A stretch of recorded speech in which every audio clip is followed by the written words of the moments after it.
ఇక కుంభమేళాకు సంబంధించి చూసుకున్నట్టయితే కుంభమేళా బాధితుడు ఏదైతే నేరెళ్ళ విజయ్, ఆ నేరెళ్ళ విజయ్ అనే వ్యక్తి మరి ఇక్కడ కుంభమేళాకు మంత్రి నుంచి తరలి వెళ్లిన వాళ్ళు రిటర్న్ ప్రయాణంలో 9 మంది ఉంటే 8 మందికి తీవ్ర గాయాలైనాయి. అందులో నాగపల్లికి సంబంధించిన విజయ్, అదేవిధంగా మంత్రికి సంబంధించిన సాగర్, ఇద్దరు కూడా మరి ఇక్కడ తీవ్ర గాయాలతోటి ఉన్నారు.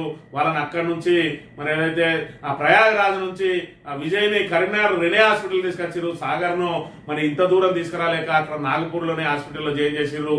సాగర్ పరిస్థితి అయితే విషమంగా ఉన్నది. మరి గతంలో చూసుకున్నట్టయితే అక్కడ ప్రమాదం జరిగిన విషయం తెలుసు కానీ అసలు అక్కడ ఏంది పరిస్థితి ఏందో ఎవరికి తెలియదు.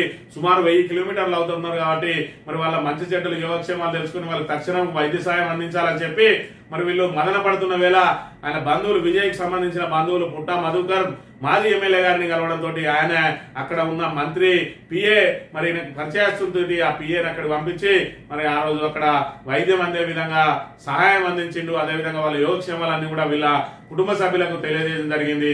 దాన్ని చూసి కాంగ్రెస్ కు ఇక్కడ ఉన్న సోటా మోటా లీడర్లు మా సార్ ఏకంగా డైరెక్ట్ ఒక ప్రత్యేక బృందాన్ని పంపించింది అన్నాడు. మరి ప్రత్యేక బృందాన్ని పంపిస్తే ఇప్పటి వరకు వాళ్ళకు వైద్యం ఏది? మరి ప్రభుత్వం ద్వారా అందాల్సిన వైద్యం ఈ రోజు రెనే హాస్పిటల్లో పైసలు పెట్టుకొని చేస్తా ఉన్నారు. డబ్బుల కోసం నానా ఇబ్బందులు పడుతూ ఫోన్ పే గూగుల్ పే ద్వారా సహాయాన్ని అర్థిస్తా ఉన్నారు. వాళ్ళు సహాయాన్ని అర్థించాల్సిన దుస్థితి ఏంది? మరి ఇక్కడ ప్రభుత్వం ప్రత్యేక బృందం పంపినప్పుడు ఆ ప్రత్యేక బృందం మరి ఇక్కడ వాళ్ళని తీసుకొచ్చి ఎందుకు చికిత్స చేయించలేదు? ప్రభుత్వ పరంగా కనీసం అంబులెన్స్ లో కూడా తీసుకురాలేదు.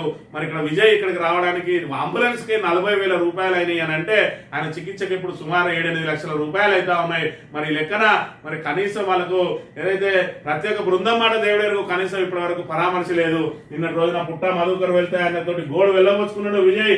ఏదైతే మీరు పంపిన మనిషి వచ్చిన తర్వాతనే మాకు వైద్యం అందిందని చెప్పి, ఎందుకంటే అది ప్రభుత్వ మెడికల్ కళాశాల, అది ప్రయాగరాజ్ లో స్వరూపరాణి మెడికల్ కళాశాల, మరి ప్రభుత్వ మెడికల్ కళాశాల. అందులో మరి తమకు పట్టించుకున్న వారు లేరు. అక్కడ పడేసి ఓ గ్లూకోజ్ పెట్టి మరి వదిలేసి వెళ్ళిపోయిండ్రు.